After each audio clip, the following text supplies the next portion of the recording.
चक्षुरुन्मीलितं येन तस्मै श्रीगुरुवे नमः। गुरुवे गौरचन्द्राय राधिकाय तदालये कृष्णाय कृष्णभक्ताय तद्भक्ताय नमो नमः। वाञ्छाकल्पतरुभ्यश्च कृपा सिन्धुभ्यैव च पतितानां पावनेभ्यो वैष्णवेभ्यो नमो नमः। नमो महावदन्याय कृष्णप्रेमप्रदायते कृष्णाय कृष्णचैतन्य नामिने गौरतिशे नमः। यं प्रव्रजन्तमनुपेतमपेतकृत्यं द्वैपायनो विरहकातराजुहाव पुत्रेति तन्मयतया तर्वो अभिनेदुं स्तं सर्वभूतहृदयं मुनिमानतोऽस्मि। भक्त्या विहीनयपराधलक्षे क्षिप्ताश्च कामादितरङ्गमध्ये कृपामयि त्वां शरणं प्रपन्ना वृन्दे नमस्ते चरणारविन्दं वृन्दे नमस्ते चरणारविन्दं वृन्दे नमस्ते चरणारविन्दम्। श्रीकृष्ण चैतन्य प्रभु नित्यानंद श्री अद्वैत गदाधर श्रीवासादि गौर भक्त वृंद। हरे कृष्ण कृष्ण कृष्ण हरे हरे, हरे राम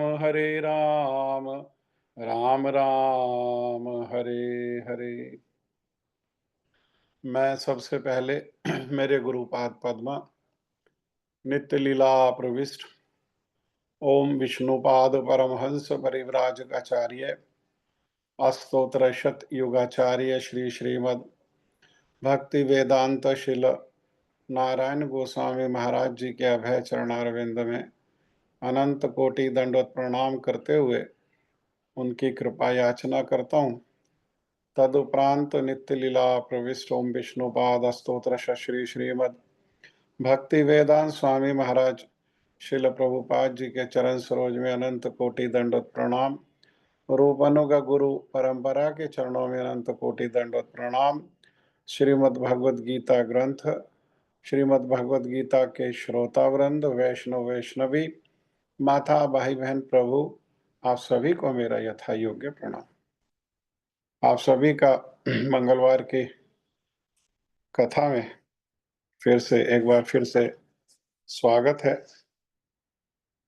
श्रीमद् भगवद गीता यथारूप अध्याय 1 श्लोक संख्या 41 को हम अध्ययन कर रहे थे। श्लोक संख्या 41।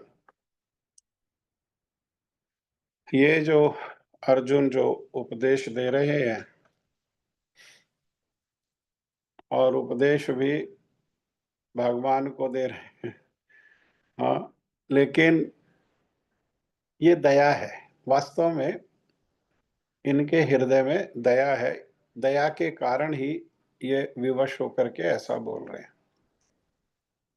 लेकिन ये दया से ना तो इनको कोई लाभ होने वाला है और इस प्रकार की दया से जिनके प्रति ये दया की भावना है रख रहे हैं उनको भी इससे कोई लाभ नहीं होने वाला है। संसार में विचार करो कि कोई व्यक्ति बाहर कपड़े उतार करके और नदी में स्नान करने के लिए गया, तो नदी में वो डूब रहा है और हम क्या कर रहे हैं, हम वो जो डूब रहा है उसको सहायता करने के स्थान पर उसके जो बाहर कपड़े हैं उसको लिपट करके उसकी रक्षा करने का प्रयास कर रहे हैं। जो नदी में नहा रहा है वो कौन है? वो है आत्मा, जीव, हम। और जो बाहर कपड़े रखे हुए हैं वो क्या है? वो है शरीर। तो संसार में लोग क्या करते हैं? आत्मा को तो जानते नहीं, आत्मा का तो अनुभव है नहीं। आत्मा को कैसे, आत्मा के प्रति कैसे दया की जाए? अभी तो यही अनुभव नहीं है। आत्मा अर्थात हम नदी में नहीं, हम दलदल में डूबते जा रहे हैं, फँसते जा रहे हैं और निकलने का कोई दूर-दूर तक उपाय नहीं है। कोई सहायता करने वाला नहीं है। सहायता तब करेगा जब हम सहायता के लिए पुकारेंगे। सहायता के लिए जब पुकारेंगे जब हमको अनुभव हो कि हमारे साथ कोई समस्या है, कोई दुर्घटना घटित हुई है। अभी तो हमें यही अनुभव नहीं है कि हमारे को कोई समस्या है, कोई दुर्घटना हमारे साथ घटित हुई है, तो हम किसी को सहायता के लिए पुकार ही नहीं रहे हैं। सहायता को नहीं पुकारने पर भी भगवान और भगवान के भक्त इतने दयालु हैं, इतने दयालु हैं, वो क्या कर रहे हैं? वो हमारे दरवाजा पर बार-बार नॉक कर रहे हैं, नॉक, नॉक, ठक, ठक, ठक, ठक, ठक, ठक, ठक, ठक, ठक, जीव जागो, सो मत, जागो, जागो, जागो, हाँ? ऐसा कह रहे हैं। लेकिन हम क्या कर रहे हैं? हम उन सब बातों की अवहेलना करके और उनकी जो हृदय में दया है, उसको नहीं जान करके, उसको नहीं समझ करके हम जो है ये शरीर के ऊपर ही सारा समय, सारी एनर्जी लगा रहे हैं। शरीर, दूसरे शरीरों के प्रति ही हमारी दया है और हम आत्मा को ना हम जानते हैं, ना हमारे को कोई अनुभव है। इसीलिए ना अपने मंगल के लिए कार्य कोई कर पाते हैं और ना दूसरों के मंगल के हेतु कार्य कर पाते हैं, है ना? अब कोई कहे कि भई कोई भूखा है तो उसको खिलाना तो बहुत अच्छी बात है। बहुत अच्छा है उसको खिलाना, है ना? इसका विरोध नहीं है, भूखे को खिलाना बहुत अच्छा है। लेकिन उससे भी ज़्यादा अच्छा क्या है? ये जो भूखे को खिलाना है, ये तो केवल शरीर के प्रति दया है। परंतु शरीर और शरीर का स्वामी, वो जो जीव है, दोनों के प्रति दया की भावना को रखेंगे, तो भक्त लोग क्या करेंगे? भक्त लोग भगवान के उद्देश्य से बना करके, भगवान को भोग लगा करके फिर प्रसाद को वितरण करें। उससे क्या होगा? उससे शरीर का भी मंगल होगा, उससे मन का भी मंगल होगा और उससे उस जीव का अर्थात आत्मा का भी मंगल होगा। ये दया जो है, ये वास्तविक दया है। हाँ? अर्जुन अभी जो बोल रहे हैं, अर्जुन अर्जुन की बहुत अच्छी-अच्छी बातें बोल रहे हैं और दया से विवश होकर के ही बोल रहे हैं। हाँ, कोई हमारे जैसे साधारण लोग सुनेंगे तो यही लगेगा कितनी अच्छी बात बोल रहे हैं, वाक़ई ऐसा ही तो होता है ना? क्या ज़रूरत है युद्ध करने की? अरे युद्ध में किसको लाभ होता है? क्यों युद्ध करना है? हाँ? क्यों किसी को मारना है? स्त्रियाँ अबला हो जाएँगी तो कोई देखभाल करने वाला नहीं रहेगा, तो स्त्रियों का जार पुरुषों से संबंध हो जाएगा और उसके कारण उनकी अवांछित संतानें उत्पन्न हो जाएँगी, उससे वर्ण संकरण हो जाएगा। और वर्ण संकर्ण संतानें क्या करेंगी? वर्ण संकर्ण जो संतानें हैं, जो इस श्लोक में कहा, वो ना तो कोई पिंड आदि देंगी अर्थात ना तो कोई तर्पण करेंगी, ना कोई पानी देगा पितरों को, श्राद्ध नहीं करेंगी, हाँ? और ये नहीं पता, अर्जुन की चिंता ये है, वर्ण संकर्ण संतान क्या करेगी? वो ना तर्पण देगी पितरों को, ना श्राद्ध करेगी, ना पिंड आदि दान देगी, हाँ? अरे अभी भी तो ये संतानें होकर भी कितने लोग हैं जो श्राद्ध करते हैं, जो अपने पितरों का तर्पण करते हैं, हाँ? जो पिंड आदि दान देते हैं, गया को कोई जानता ही नहीं है, हाँ? वृंदावन में पिंड दान होता है ये नहीं जानते लोग बाग, कितने लोग हैं जो करते हैं। ये बड़ा महत्वपूर्ण कार्य है। ये श्लोक में ये जो पिंडदान और तर्पण है, ये बड़ा महत्वपूर्ण कार्य है, इसको करना चाहिए। हाँ?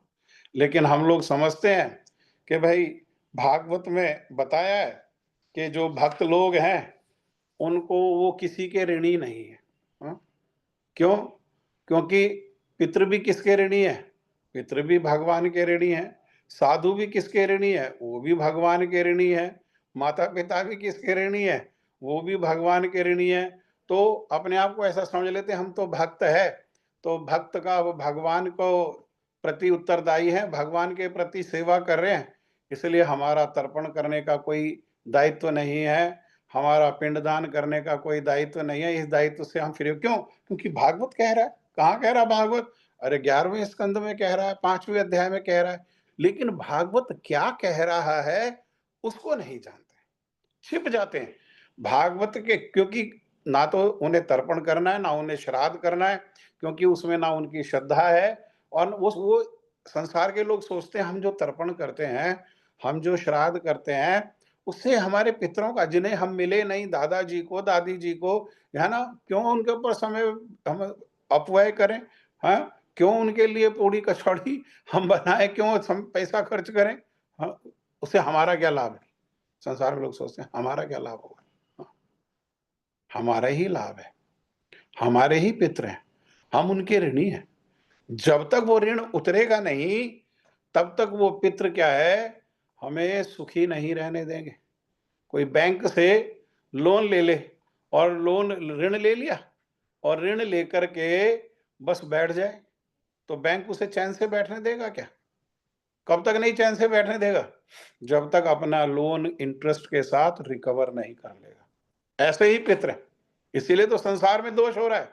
11वें स्कंद में श्रीमद् भागवतम में कहा, देखो आप पेज थोड़ा-सा अगर नेक्स्ट पलटिए, 54 नंबर पेज अपना भगवत गीता का खोलिए, उसमें एक श्लोक लिखा हुआ है श भागवत से, हाँ? उसमें कहा, देव ऋषि भूताप्त नृणाम पितॄणाम ना किंकरो ना अयम ऋणी चराजन। सुखदेव गोस्वामी पाद जी कह रहे हैं, किसको? हाँ, परीक्षित महाराज। सर्व आत्मनाया शरणम शरण्यम गतो मुकुंदम परिहृत्य कृतम। लेकिन इस श्लोक में क्या कहा, इस श्लोक की आत्मा क्या है, उसको जानना जरूरी है। इसमें अनुवाद में देखो, इसके नीचे अनुवाद लिखा हुआ है। अनुवाद में कहा, जो पुरुष अन्य समस्त कर्तव्यों को त्याग कर मुक्ति के दाता मुकुंद के चरण कमलों की शरण ग्रहण कर लेता है और इस पथ पर गंभीरता पूर्वक चलता है, वह देवताओं, मुनियों अर्थात साधुओं, सामान्य जीवों, स्वजनों, मनुष्यों या पितरों के प्रति अपने कर्तव्य या ऋण से मुक्त हो जाता है। हाँ, लेकिन कौन? कौन? वह जिसने संसार के सारे कर्तव्यों का त्याग करके भगवान की शरण ली है।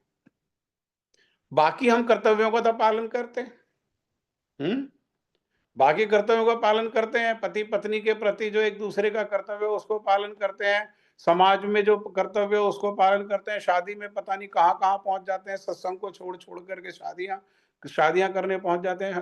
अरे हम नहीं जाएंगे तो हमारे बिना बेचारे कुंवारे रह जाएंगे, शादी कैसे होगी? हाँ, वो कर्तव्य का पालन करते हैं।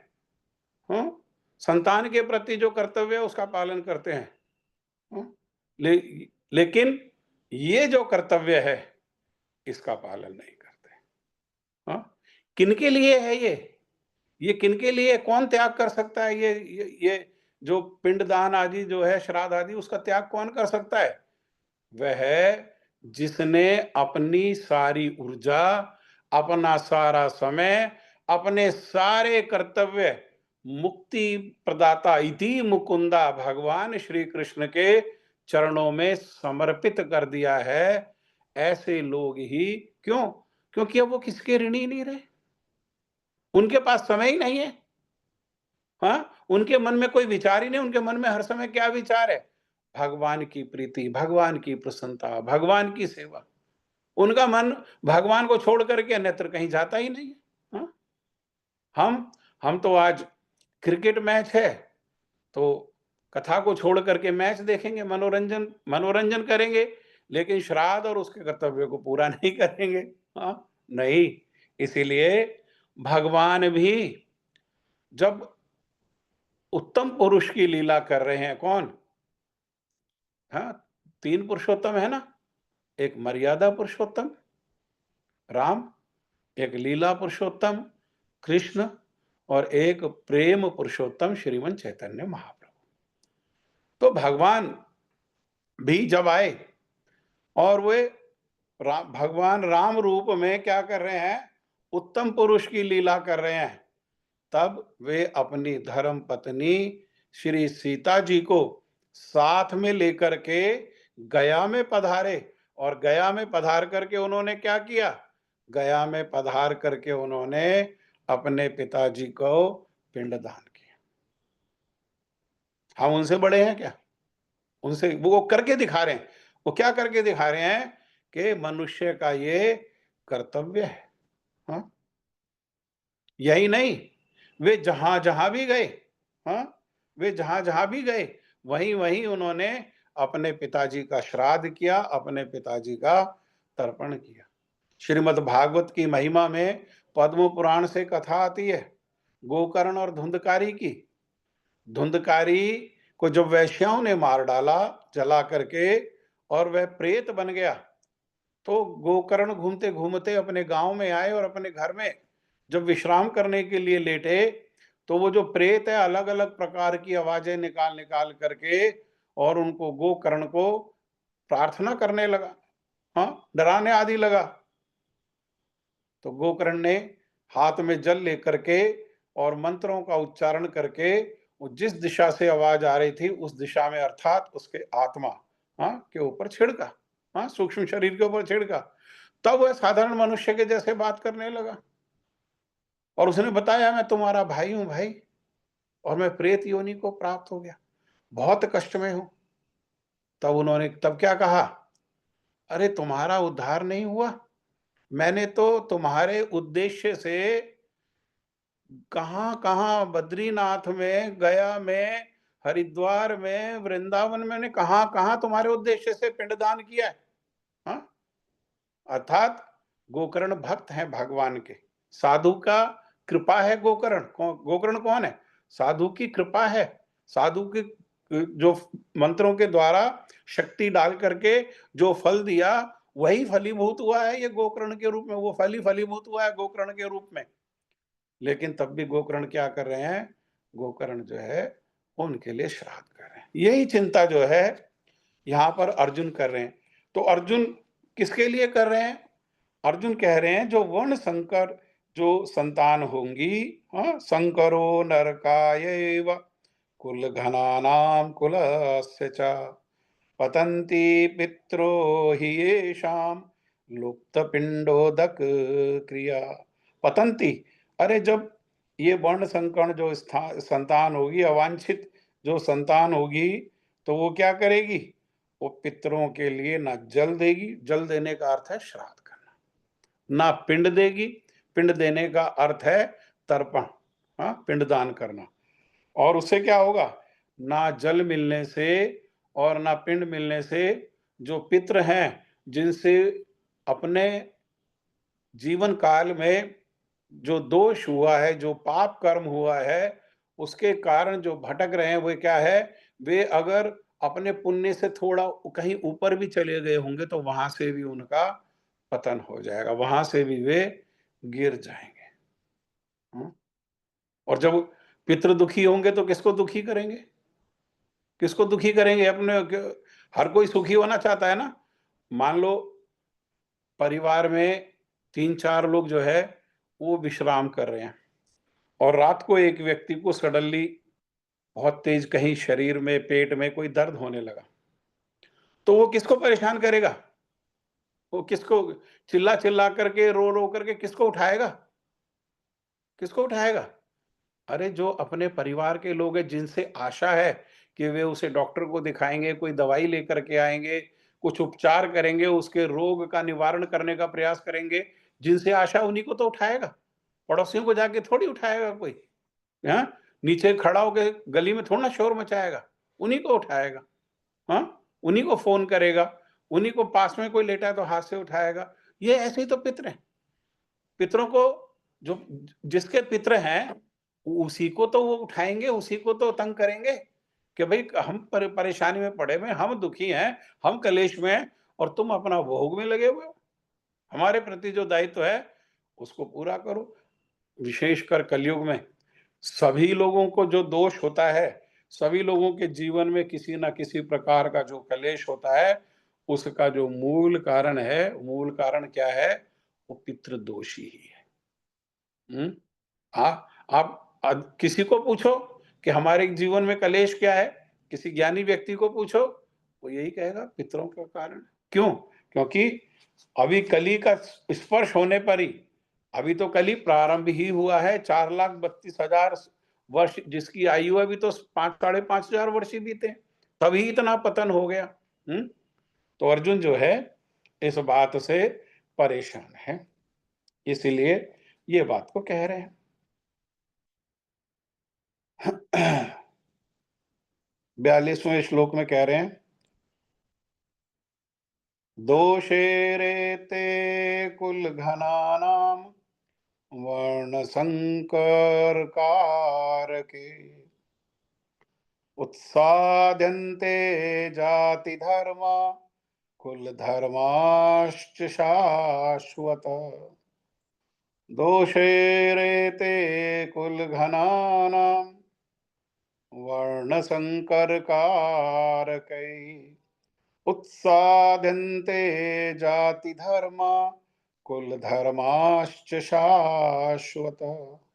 बोलिए, आप लोग बोलिए। मैं बोल रहा हूँ।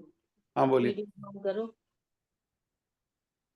दोष ही रेते कुल घनानाम वर्ण संकर कारकई उत्साद्यन्ते जाति धर्म कुल धर्माश्च शाश्वतः।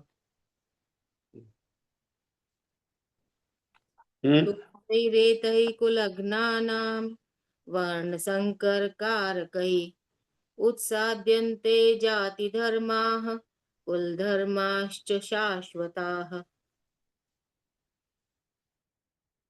और बोलिए, कौन बोलेगा?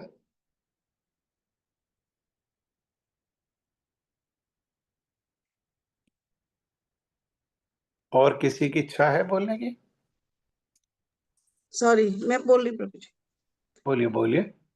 दोषे रेते कुलघ्नानां वर्णशंकरकारके तस्याध्यन्ते जाति धर्मा कुल धर्माश्च शाश्वतः। बहुत सुंदर। और बोलो, जी प्रभु जी, मैं बोलती हूँ। बोलिए। दोषैरेतैः कुलघ्नानां वर्णसंकरकारकैः उत्साद्यन्ते जातिधर्माः कुलधर्माश्च शाश्वतः। थोड़ा कठिन है। अभ्यास करेंगे तो सरल हो जाएगा। हाँ जी। और कौन बोलेगा? दोषेरेते कुलघनानां वर्णसंकरकारकैः उत्साद्यन्ते जातिधर्मः कुलधर्माश्च शाश्वतः। मैं बोलती हूँ प्रभु जी। बोलिए। दोषे रेते कुलघ्नानां वर्णसंकरकारकैः उत्साद्यन्ते जाति धर्माः कुलधर्माश्च शाश्वताः। और कौन बोले?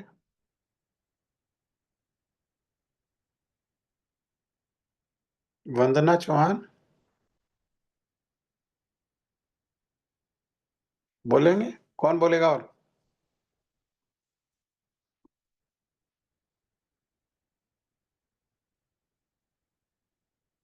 दोषेरेते कुलघनानां वर्णसंकरकारकैः उत्साद्यन्ते जाति धर्मा कुल धर्माश्च शाश्वत। जो लोग कुल परंपरा को विनष्ट करते हैं और इस तरह अवांछित संतानों को जन्म देते हैं, उनके दुष्कर्मों से समस्त प्रकार की सामुदायिक योजनाएं तथा पारिवारिक कल्याण कार्य विनष्ट हो जाते हैं। इसीलिए साधकों के लिए कहा गया है कि 4 नियमों का पालन करना चाहिए। तो पहला है कि किसी भी प्रकार का तमोगुण जो खाद्य है, पदार्थ है, जिसको भगवान को भोग की सेवा में नहीं लगाया जा सकता, उसको व्यवहार नहीं करना चाहिए। क्योंकि भक्तों को भगवान को भोग लगा करके भगवान का उचिष्ट प्रसाद के रूप में पाना चाहिए। प्रसाद हृदय में प्रवेश करता है तो वो हृदय का मार्जन भी करता है और हृदय में भगवान के चरणों में आकर्षण भी हमारे हृदय में उत्पन्न करता है। तो इसीलिए भगवान जो है वो प्याज, लहसुन, चाय, कॉफी, अंडा, मांस, मछली, ये सबको स्वीकार, भगवान क्या किसी भी देवी देवता की सेवा में ये सब नहीं लगता है। हाँ, जब देवी देवता इतने बड़े बड़े अधिकारी हैं, वो नहीं इसको अपनी सेवा में लगाते हैं, तो हमें काहे के लिए लगाना है? भगवान को भोग लगाएं। तो एक नियम हो गया कि किसी प्रकार का भी मांसाहार, मादक द्रव्य, ये सब जो है तमोगुणी जो पदार्थ हैं, उसको हमारे को अपने आहार में नहीं लाना चाहिए, उसको छोड़ देना चाहिए। किसी प्रकार का भी नशा नहीं करना चाहिए। चाय कॉफी भी नशा है ना? एक में कैफीन का नशा है, एक में निकोटीन का नशा है। और शराब आदि जो है, शराब है, बियर है, तम्बाकू है, ये सब भांग है, चरस है, पता नहीं क्या क्या है। आजकल तो अंग्रेजी में भी क्या क्या आ गए, कितने तरह के पाउडर्स आ गए हैं। बच्चे जो है उसको रेव पार्टी, आजकल नई पार्टी चल गई है ना? पार्टी का एक नाम आ गया रेव पार्टी। उसमें ये सारे के सारे, कोई इंजेक्शन के द्वारा, कोई पाउडर के द्वारा, कोई सिगरेट के द्वारा नहीं, किसी भी प्रकार का नशा नहीं। क्योंकि नशे वाली वस्तुएं भी भगवान को समर्पित नहीं की जा सकती हैं, किसी देवी देवता को भी समर्पित नहीं की जा सकती हैं। यहाँ तक कि शिव जी को भी जो भक्त लोग हैं, उनको कभी भी नशे की कोई वस्तु, भांग आदि जो है, वो नहीं समर्पित करनी चाहिए। वे कौन है? वे परम वैष्णव हैं। हाँ, वे परम वैष्णव का कर्तव्य क्या होता है? परम वैष्णव का कर्तव्य भगवान का उचिष्ट प्रसाद पाना। वे भी भगवान का उचिष्ट प्रसाद पाते हैं, तमोगुण वस्तु को वो नहीं ग्रहण करते। फिर भी जो तमोगुणी लोग हैं, उनका उन्नति कैसे होगी? तमोगुणी लोगों के पास तमोगुणी वस्तु ही है, तो इसलिए क्या करते हैं, वो तमोगुणी वस्तु के द्वारा वो क्या अपनी भावना को देने का, शिव जी में जो भावना है उसको देने का, तो वो तमोगुणी वस्तु को शिव जी ग्रहण नहीं करते। केवल उनकी भावना को देख करके उनको उन्नति करा करके भगवान के चरणों, वो भी घेर करके, शिव जी भी घेर करके क्या करते हैं? भगवान के चरणों में ही समर्पित करते हैं। और किसी भी प्रकार का जुआ नहीं खेलना चाहिए। ये लॉटरी है, कमेटी है, ये शेयर है, ये सट्टा है, ये सब जो है ना, ये 3 पत्ता है, 4 पत्ता, जो भी जितना पत्ता है, ये सब जो है जुआ नहीं खेलना चाहिए। हाँ, किसी प्रकार का जुआ नहीं। और किसी प्रकार का भी इलिसिट सेक्स, हाँ, शादी हुई है मर्यादा से, अपने परिवार में रहते हुए पति पत्नी के बीच में ही, और श्रेष्ठ तो ये है केवल संतान उत्पत्ति के लिए ही व्यवहार हो, है ना? तो लेकिन मर्यादित, इसी मर्यादा में रह के, ये देखो, ये नियम को पालन नहीं करने पर ये अर्जुन जो है ये सारी बातों को कह रहे हैं। पति पत्नी के बीच में नहीं, जब पति पत्नी को छोड़ करके बाहर इस प्रकार का व्यवहार होता है, तो उससे जो संतानें उत्पन्न होती हैं, वो किस प्रकार से समाज का विनाश कर देती है, यही बात को बता रहे हैं कि वो कुल परंपरा को ही विनाश कर देती है। क्योंकि यहाँ कहा गया कि परिवार कल्याण कार्य और सामुदायिक योजनाएं, ये समाज जो है अनुशासित रूप से चलता रहे, इसीलिए हमारे जो आचार्य लोग हैं और आचार्यों में भी विशेषकर जो मूल में मनु है ना, जिन मनु से हम मनुष्य कहलाते हैं, हाँ, मनु की संतानें, मनु संहिता को पालन करने वाले कौन हैं? वे मनुष्य हैं। मुसलमानों में उनको मनु को ही कहते हैं आदम, और शत्रुपा को ही कहते हैं हवा।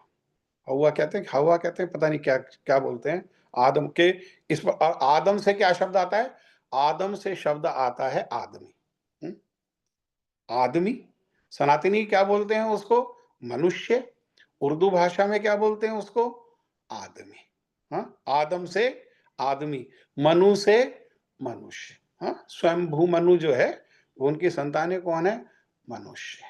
हाँ, लेकिन ये मनु कहें, मनुज कहें, मनुष्य कहें, मनुष्यता कहें, है ना, या आदमी कहें, इस सब में किसका प्रभाव है? इस सब में मनु जो शब्द है उसी का प्रभाव है, अर्थात मनु की ही सब लोग वास्तव में संतानें हैं। तो अब ये जो मनुष्य है, इस समाज को अनुशासित करने के लिए क्या किया गया? अनुशासित करने के लिए कि ये समाज जो है अनुशासित रूप में और अपने कर्तव्य दायित्व का पालन करते करते, जिसका जैसा गुण है, जैसा कर्म है, उसके अनुसार अपने कर्तव्यों और दायित्वों का पालन करते करते धीरे धीरे धीरे क्या करे? वो भगवान की तरफ बढ़े, भक्ति में उन्नति करे। इसीलिए सारे समाज को कर्म और गुण के आधार पर, जन्म के आधार पर नहीं, कर्म और गुण के आधार पर वो 4 वर्णों में विभाजित किया गया। इसी को कहा गया, और 4 आश्रम, हर व्यक्ति के जीवन में 4 आश्रम, इसी को कहा गया दैवी वर्ण आश्रम धर्म। दैवी वर्ण आश्रम धर्म। तो उसमें कौन कौन है? उसमें है ब्राह्मण। ब्राह्मण कौन है? ब्राह्मण है ये इतना ऊपर का हिस्सा। देखिए, मनुष्य का शरीर है, तो शरीर में ही ब्राह्मण भी, हर शरीर में, हर शरीर भी तो एक व्यवस्था है ना, इसी शरीर में ब्राह्मण भी है, क्षत्रिय भी है, वैश्य भी है और शूद्र भी है। लेकिन सभी महत्वपूर्ण है, लेकिन उनका जो कर्म है और जो उनका गुण है उसके आधार पर विभाजन है। यहां से ऊपर क्या है? यहां से ऊपर है इस शरीर में ब्राह्मण। मान लो ये पूरा का पूरा समाज है, तो ये क्या है? ये है ब्राह्मण। ब्राह्मण का अर्थ क्या है? बुद्धि को आंख से दूरदृष्टि रखना, कान से भगवान के द्वारा प्रदत्त शास्त्र जो है उसको सुनना, और मुख से जो भगवान ने शास्त्र में बताया है उसी का सबके मंगल के लिए, केवल ब्राह्मणों के मंगल के लिए नहीं, है ना, सबके मंगल के उद्देश्य से उसको उपदेश करना, ये ब्राह्मण का कार्य है। यजन याजन, पठन पाठन, दान लेना और दान देना। यहाँ के नीचे ये जो छाती का और 2 हाथ है, इनका क्या कार्य है? ये है क्षत्रिय। क्षत्रिय का क्या कार्य है? क्षत्रिय का कार्य है प्रशासन को चलाना। ब्राह्मणों की राय से सारे समाज को सुचारू रूप से चलाने के लिए नियम कानून को बनाना, और नियम कानून को बना करके उनको एग्जीक्यूट करना, ये क्षत्रियों का कार्य। और ये जो पेट है, ये कौन है? ये वैश्य है। वैश्य का क्या कार्य है? पेट का जो कार्य है, पेट में हम खाना देते हैं, और पेट क्या करता है? शक्ति प्रदान करता है, बुद्धि को भी, आंखों को भी, कानों को भी, मुख को भी। वैश्य का कार्य क्या है? वैश्य का कार्य है कृषि, वैश्यों का कार्य है गोपालन, वैश्यों का कार्य है व्यापार। और इस सब के द्वारा धन अर्जित करके सरकार को, उन क्षत्रियों को कर देना, जिससे सारे प्रजा के हित के लिए ये योजनाएं चलाई जा सके। और ये जो पेट के नीचे का जो हिस्सा है, ये सारा का सारा ये है शूद्र। अब कोई कहते हैं नहीं, शूद्र नहीं होने चाहिए, ऐसा नहीं, नहीं, गुण और कर्म के आधार पर ये चारों ही होंगे और ये चारों ही महत्वपूर्ण है। हाँ, मान लो उदाहरण के लिए समझें, कोई व्यापार अगर कोई चलाता, कोई कंपनी फॉर्म करता है, तो उसमें कंपनी आज से 5 साल बाद कहाँ होगी, 10 साल बाद कहाँ होगी, ये प्लानिंग करने के लिए लोग चाहिए नहीं चाहिए? ये प्लान करने के लिए ये दूरदृष्टि रखने वाले लोग चाहिए। वही है ब्राह्मण। कंपनी को चलाने के लिए लॉस बाय लॉस बना करके और उसके अकॉर्डिंग कंपनी को चलाने वाले यही है एडमिनिस्ट्रेटर। और फिर सबको पालन करने वाला अकाउंट्स। पैसा आएगा और पैसा जाएगा और वहां सारा का सारा रिकॉर्ड रखा जाएगा। ये सारे डिपार्टमेंट होते नहीं होते किसी भी कंपनी में। और फिर ये जो तीनों लोग हैं, जो क्षत्रिय है, जो ब्राह्मण है और जो वैश्य है, इन तीनों की देखभाल करने के लिए क्या है, वो नौकरी वाले लोग भी चाहिए। नौकरी वाले लोगों को ही वास्तव में कहा गया शूद्र। जो इन तीनों की सेवा करे, जो इन तीनों की देखभाल करे, हाँ, वे शूद्र हैं। तो हर समाज में आप घर में भी करो, घर में भी कुछ लोग ऐसे होते हैं जो परिवार को किस दिशा में ले जाना है, क्या क्या ये योजना है, किसके लिए, वो इस प्रकार का विचार करते हैं। फिर उसको एग्जीक्यूट करने वाले भी होते हैं, फिर सारे घर को चलाने के लिए पैसे की व्यवस्था करने वाले भी होते हैं, और फिर सारे घर की देखभाल करने वाला भी घर में कोई व्यक्ति होता है, सारे मेंबर्स की देखभाल करने वाला। कोई घर, कोई परिवार, कोई समाज, कोई देश, ये चारों जो वर्ण व्यवस्था है, इसके बिना चल ही नहीं सकता। लेकिन जब वर्ण संकर्ण संतान जो हो जाती है, वो चारों वर्णों के बाहर है। वे ना ब्राह्मण हैं, वे ना क्षत्रिय हैं, वे ना वैश्य हैं और वे ना शूद्र हैं। वे वर्ण अवस्था, वर्ण जो व्यवस्था है, वे उसके बाहर हैं। इसीलिए वे जो वर्ण व्यवस्था है, उसका आदर ही नहीं करते। हम है ही नहीं party, we are not party to it. तो why should we respect, why should we honour? वो उसको सम्मान ही नहीं करते हैं, बल्कि जो वर्ण व्यवस्था है उसको वे तोड़ने का प्रयास करते हैं, ऐसे कार्य करते हैं जिससे जो वर्ण व्यवस्था है वो टूटे। वे टूटे। जैसे आजकल के जो नेता हैं वो क्या कर रहे हैं, वो उसी वर्ण व्यवस्था को तोड़ने का प्रयास कर रहे हैं। ये यहाँ पर ये नहीं कहा गया कि कोई एक श्रेष्ठ होने पर दूसरे पर अन्याय करेगा, नहीं, सबका सम्मान, सबका सम्मान किया जाएगा। अरे ऑफिस में सबका सम्मान किया जाता है, नहीं किया जाता है?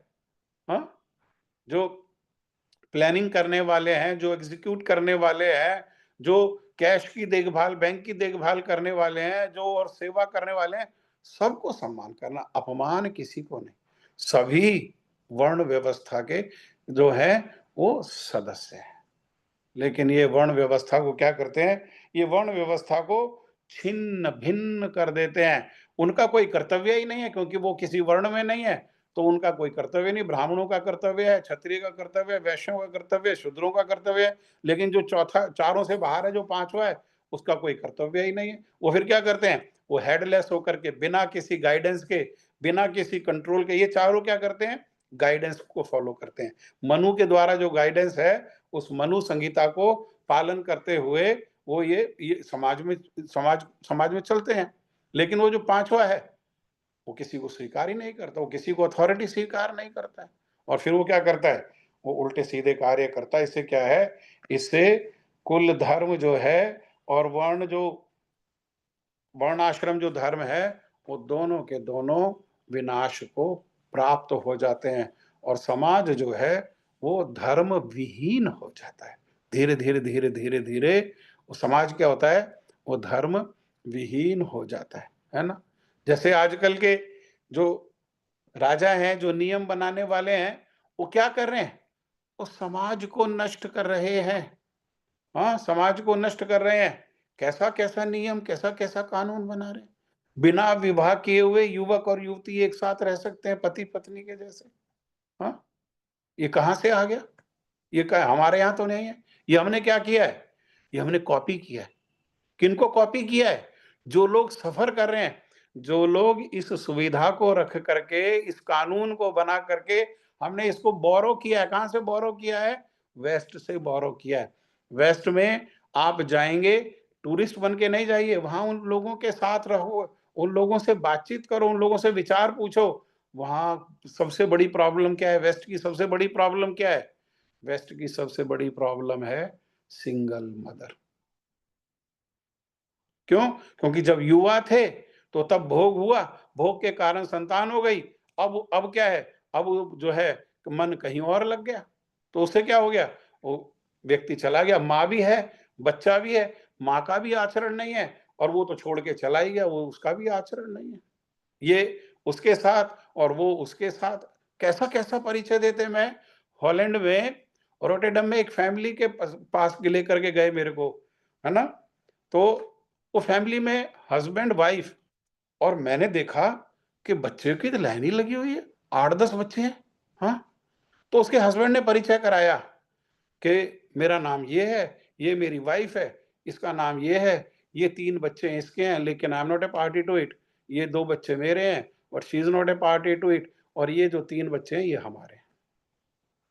क्या वर्ण आश्रम धर्म है? क्या समाज है? कौन सुखी होने वाला है इससे? क्या उपलब्धि होने वाली है इससे? इसी बात को अर्जुन जो है यहाँ ये बता रहे हैं। किस लिए बता रहे हैं? कि इस सब को भी, हाँ, ये तो बात ठीक है कि ये इससे जीव के आत्मा का मंगल नहीं होगा। आत्मा का मंगल, जीव का मंगल कब होगा? जब इसको पालन करते हुए भगवान का भजन करेगा तभी मंगल। मंगल भगवान के भजन करने से ही होगा। लेकिन भजन में सहायता मिले उसके लिए क्या है? उसके लिए ये सारी बातें भी ये आवश्यक है, क्योंकि हम समाज में रह रहे हैं। समाज के सामाजिक व्यवस्थाओं को हमको पालन करना चाहिए, सामाजिक व्यवस्थाओं को आदर देना चाहिए, और समाज में हर संबंध की, हर क्रिया की मर्यादा है। हाँ, अमर्यादित कार्य करने पर तो देश का कानून भी नहीं स्वीकार करता। अमर्यादित कार्य करने से, जब हम अमर्यादित कार्य किए जाने पर देश की पुलिस, देश का जो कोर्ट है, वो दंड देता है, वो सुख में विघन डाल देता है, तो अमर्यादित कार्य अर्थात वेद, पुराण, उपनिषद, हाँ, मनु के आदेश, इन सब का उल्लंघन करके संसार में कोई कैसे सुखी हो सकता है? ये सब पालन करने से क्या होता है? ये सब पालन करने से भगवान के भजन करने योग्य व्यक्ति हो जाता है। मंगल तो भगवान का भजन, लेकिन उसके साथ-साथ इसको भी पालन करना। श्लोक संख्या 43। उत्सन्नकुल धर्माणां मनुष्याणां जनार्दन नरके नियतं वासो भवतीति अनुशुश्रुम्। उत्सन्नकुलधर्माणां मनुष्याणां जनार्दन नरके नियतं वासो भवतीत्यनुशुश्रुम्। बोलिए। उत्सन्नकुलधर्माणां मनुष्याणां जनार्दन नरके नियतं वासो भवतीत्यनुशुश्रुम। कोई मैं बोल रहा हूँ।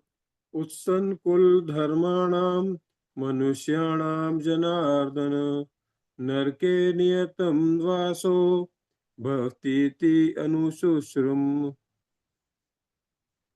हाँ, बोलिए। हाँ प्रभु जी, हरे कृष्ण। मैं बोलती उत्सानां कुल धर्माणां मनुष्याणां जनार्दन नरके नियतं वासो भवति अत्युनुशुश्रुम। ये नहीं आया मुझे बोलना प्रभु जी। कोई बात नहीं। भवतीति अनुशुश्रुम्। भवति अनुशुश्रुम। सुंदर। और बोलिए। हरे कृष्णा प्रभु जी, मैं भी बोलना चाहती हूँ। हम बोलिए। उत्सन्न कुल धर्माणां मनुष्याणां जनार्दन नरके नियतं वासो भवति इति अनुशुश्रुमा। बहुत सुंदर। और बोलिए।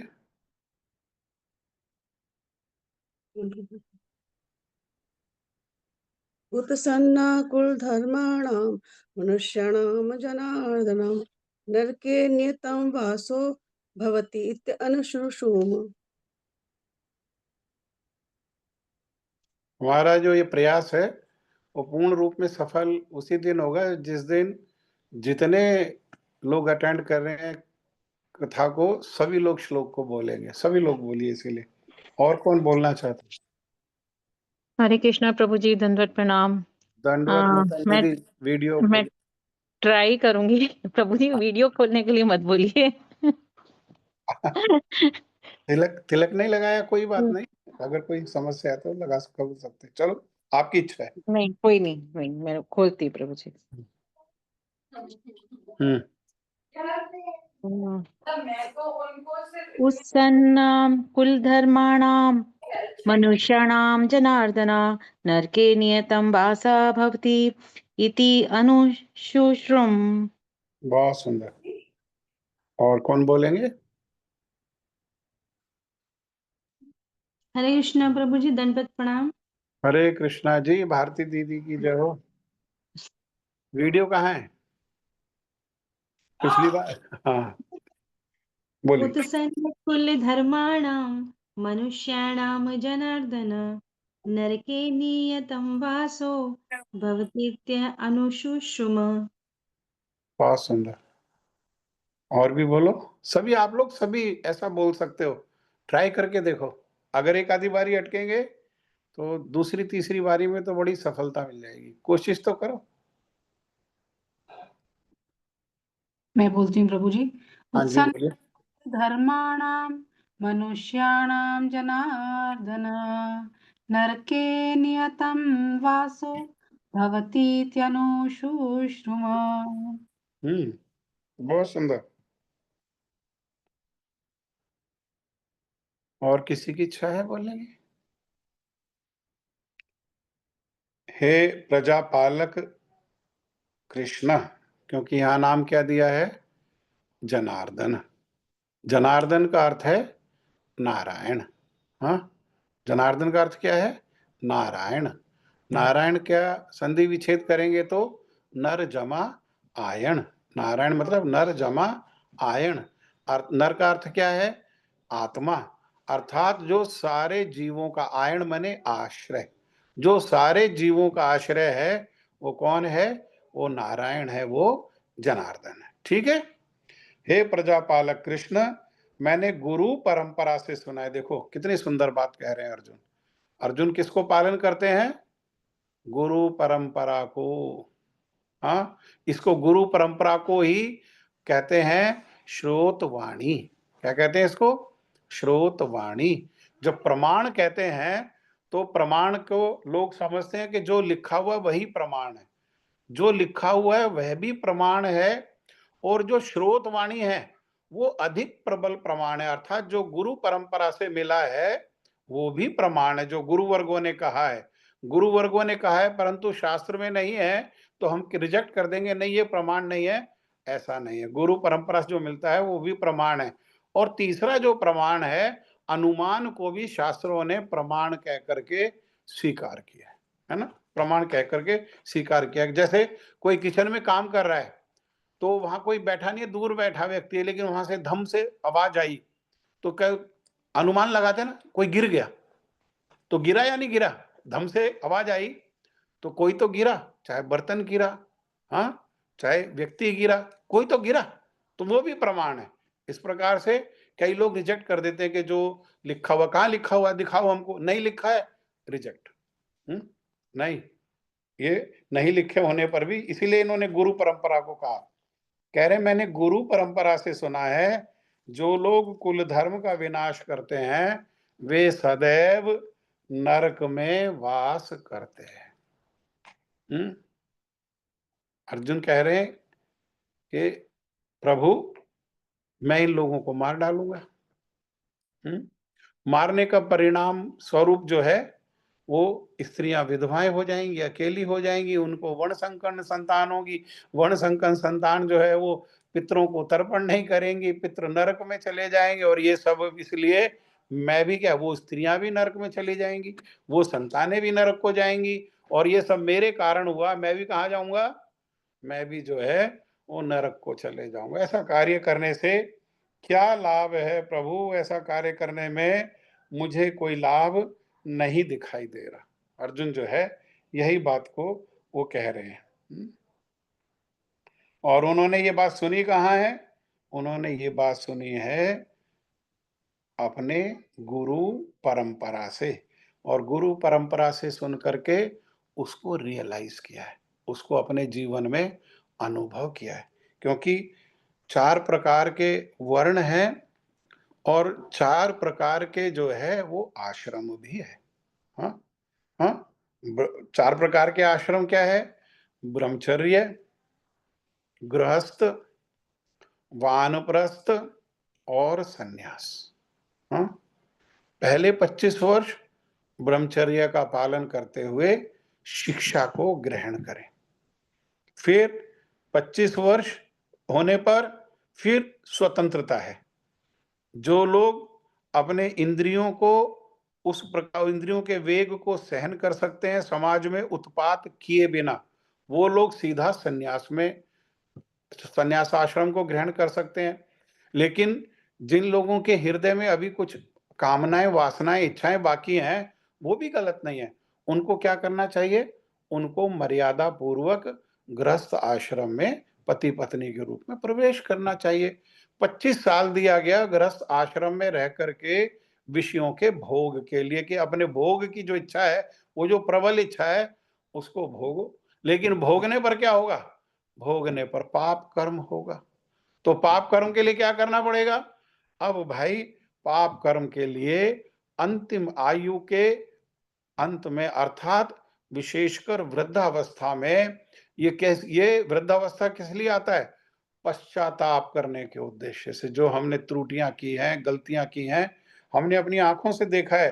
कई वृद्ध लोग जो बूढ़े हो जाते हैं, रोगी हो जाते हैं, अपने कष्ट से, बहुत कष्ट में से इतनी पीड़ा होती है जो सहन होते हैं, तो जिसके प्रति उन्होंने गलतियां की हैं, अपने पुत्र वधू के प्रति भी, है ना, अपने भाइयों के प्रति भी, भाइयों की पत्नियों के प्रति भी, समाज में लोगों को बुला बुला करके उनसे क्षमा मांगते हैं। हाँ, तो ये, लेकिन क्षमा मांगना तो एक बात है, परंतु हमारा उद्देश्य क्या है? हमारे जीवन का उद्देश्य, हमारे जीवन का उद्देश्य है भगवान के चरणों में राग होकर के संसार से वैराग होना। हाँ, ये है सन्यास। ये क्या है? सन्यास। वैराग्य सन्यास नहीं है, भगवान के चरणों में राग हो जाना सन्यास है। क्योंकि भगवान के चरणों में राग नहीं होगा, मन तो कहीं ना कहीं लगेगा। मन भगवान के चरणों में नहीं लगेगा तो वापिस संसार के विषयों में लगेगा। हाँ, तो वैराग कहां से हुआ? उसको तो राग चाहिए चाहिए। मन की खुराक है राग, मन को राग चाहिए ही चाहिए। तो अब सब भगवान में लगाएंगे, भगवान के चरणों में राग हो जाएगा। जितने परिमाण में हो जाएगा उतना संसार में, उतने परिमाण में वैराग। 100% मन भगवान में लग गया, 100% संसार से वैराग हो गया, संन्यास हो गया। लेकिन उसके लिए क्या करना पड़ेगा? अरे 25 साल जो उठा पटक करी है, उसके लिए 25 साल अभ्यास करना पड़ेगा। इसी को कहते हैं वानप्रस्थ। उस राग के लिए 25 साल, हाँ, एक सेकंड बस। उस राग हृदय में उत्पन्न हो, उस राग को हृदय में उत्पन्न करने के लिए 25 साल क्या करना? ये जो अभी तक रस्सी पकड़ करके ऐसे लपेटा तो बंध गए, अब बंध गए तो खोलेंगे कैसे? खोलेंगे तो ऐसे ही रस्सी को पकड़ करके उसकी विपरीत दिशा में करना। अभी तक संसार में लगे हुए थे, हाँ, भगवान को छोड़ करके संसार में लगे हुए थे। अब संसार से निकल करके भगवान में लगाने का अभ्यास एक दिन में होगा नहीं। जब 25 साल में बंधे हैं तो खोलेंगे कैसे?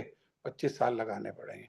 25 साल लगा करके भगवान के चरणों में राग हो जाए, इतने परिमाण में राग हो जाए कि संसार से वैराग हो जाए। ये वर्णाश्रम व्यवस्था है।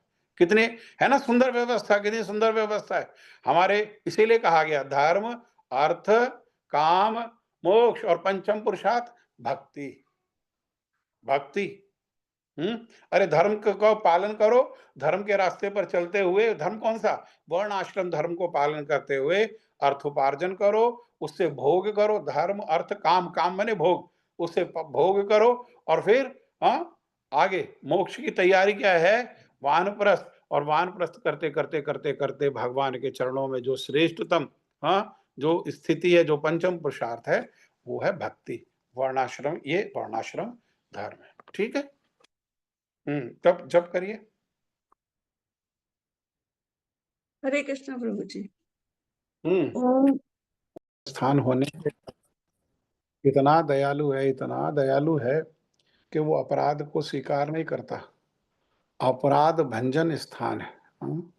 अपराध को स्वीकार न करके वहाँ जो साधन किया जाता है या उसका स्मरण करते हुए महाप्रभु और महाप्रभु के जो परिकर हैं और जो गुरु परंपरा है, उनको आश्रय करके जो साधन करते हैं, उसमें वो अपराध नहीं स्वीकार करते। केवल और केवल जो हमारा थोड़ा मोड़ा जो किया गया प्रयास है, उसी को ग्रहण कर लेते हैं और उसी को ग्रहण करके उसी से प्रसन्न होकर के और हमको वृंदावन में प्रवेश करा देते हैं। मूल में तो वृंदावन में और वृंदावन की लीलाओं में और विशेषकर श्री राधा कृष्ण युगल के चरणों में, उसी में प्रवेश करना हमारा जो है वो लक्ष्य है। लेकिन महाप्रभु की कृपा से, नित्यानंद प्रभु की कृपा से, उनके परिकरों की कृपा से, उनके भक्तों की कृपा से ही ये संभव हो पाएगा। हमारे लिए सहज हो जाएगा, हमारे लिए सरल हो जाएगा और वे हमारे मन को भगवान के चरणों में लगा देंगे।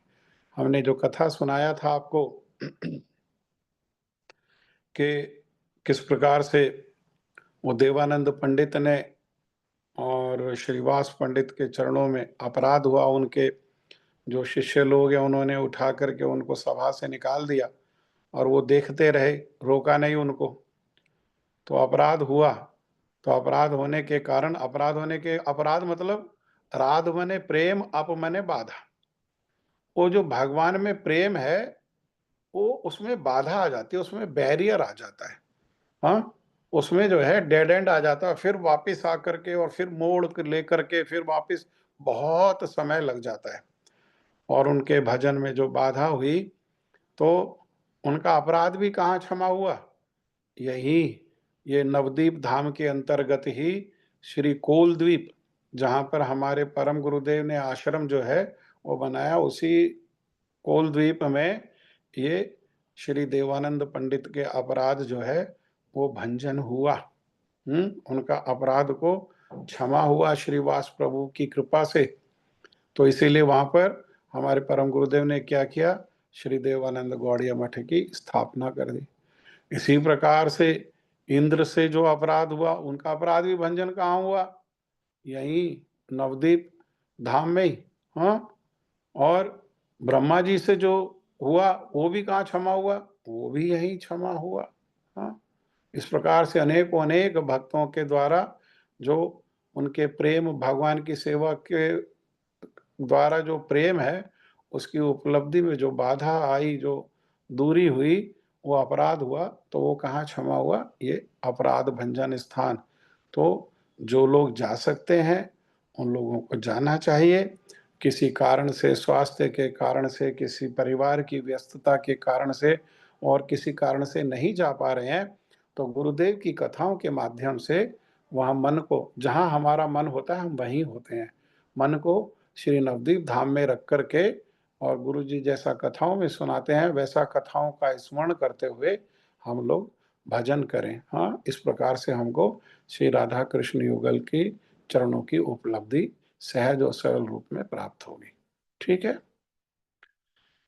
जय श्री श्री गुरु गौरांग गंधर्विका गिरिधारी श्री राधा विनोद बिहारी श्री राधा रमण बिहारी श्री राधा गोविंदेव की जय। नित्य लीला प्रविष्ट ओम विष्णुपाद स्तोत्र श्री श्रीमद भक्ति वेदांत शिल नारायण गोस्वामी महाराज की जय। नित्य लीला प्रविष्ट ओम विष्णुपाद स्तोत्र श्री श्रीमद भक्ति वेदांत वामन गोस्वामी महाराज की जय। जय नित्य लीला प्रविष्ट ओम विष्णुपाद स्तोत्र श्री श्रीमद भक्ति वेदांत शील त्रिविक्रम गोस्वामी महाराज की जय।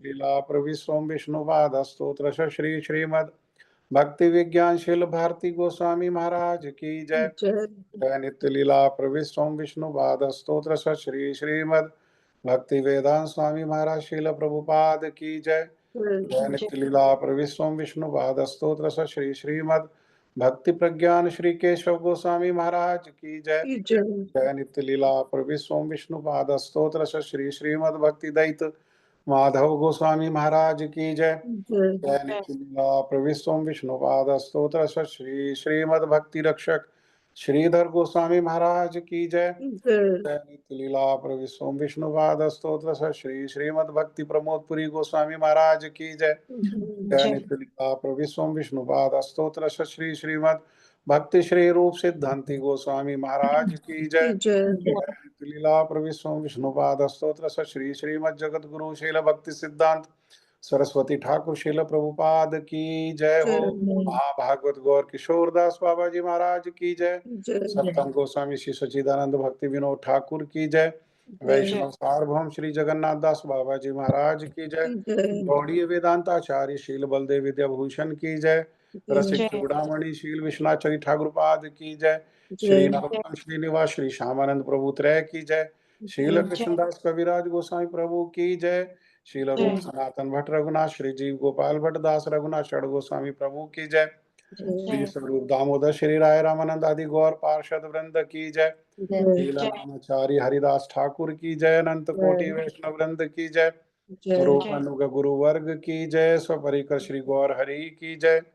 प्रेम से कहो श्री कृष्ण चैतन्य प्रभु नित्यानंद श्री अद्वैत गदाधर श्रीवासादि श्री गौर भक्त वृंद की जय। श्री राधा कृष्ण गोपी गोवर्धन श्याम कुंड राधा कुंड द्वादश गुणात्मक श्री ब्रजमंडल धाम की जय। श्री नवदीप धाम की जय। श्री नवदीप परिक्रमा की जय। परिक्रमाकारी भक्त वृंद की जय। श्री गौर पूर्णिमा की जय। जय श्री वृंदावन धाम की जय। भक्ति देवी तुलसी महारानी की जय। गंगा देवी यमुना देवी की जय। युग धर्म हरि नाम संकीर्तन की जय। ओम हरे कृष्ण महामंत्र की जय। सर्वदाता श्री गिरिराज महाराज की जय। विघ्न विनाशक श्री नरसिंह भगवान की जय। भक्त प्रभु श्री प्रहलाद महाराज की जय। चारों धाम चारों संप्रदाय चारों आचार्यों की जय। आकर मठराज श्री चैतन्य मठ की जय। अन्य गौड़ी मठ शाखा समूह की जय। श्री श्री राधा गोविंद देव की जय। श्री श्री राधा गोविंद गौड़िया मठ की जय। श्री जगन्नाथ बलदेव सुभद्रा सुदर्शन जू की जय। श्री श्री गौर नित्यानंद प्रभु की जय। श्रीमद् भगवद गीता की जय। आज के सत्संग की जय। आज के आनंद की जय। आप सब भक्तों की जय हो।